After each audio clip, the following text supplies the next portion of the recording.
طالب المسيره؟ المحافظ يقدم استقالته ويتقبض على الجناه والكنيسه تتبني والمشير في ايده كده يعمل كده. لو ما عملش كده هو عارف ايه اللي ممكن يحصل. والمحافظ لو ما قدمش استقالته مسافه 48 ساعه هيموت موته شنيعه. يقولوا لست هي مش كنيسه، ده كنيسه والمحافظ ده كذاب ويجي يواجهني وانا اديله باللي في رجلي. ادي للمحافظ ده باللي في رجلي. كذاب وحط صبعي في عينيه. صام ولا مسيح؟ ده كذاب وحط صبعي في عينيه.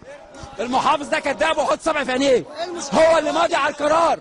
هو اللي ماضي على القرار والقرار معانا ورق وموجود وممكن نديهوله. والدوله والمشير قاعد على كرسي وعارف انه دي كنيسه وعارف انه دي قرار يبنيها احسن.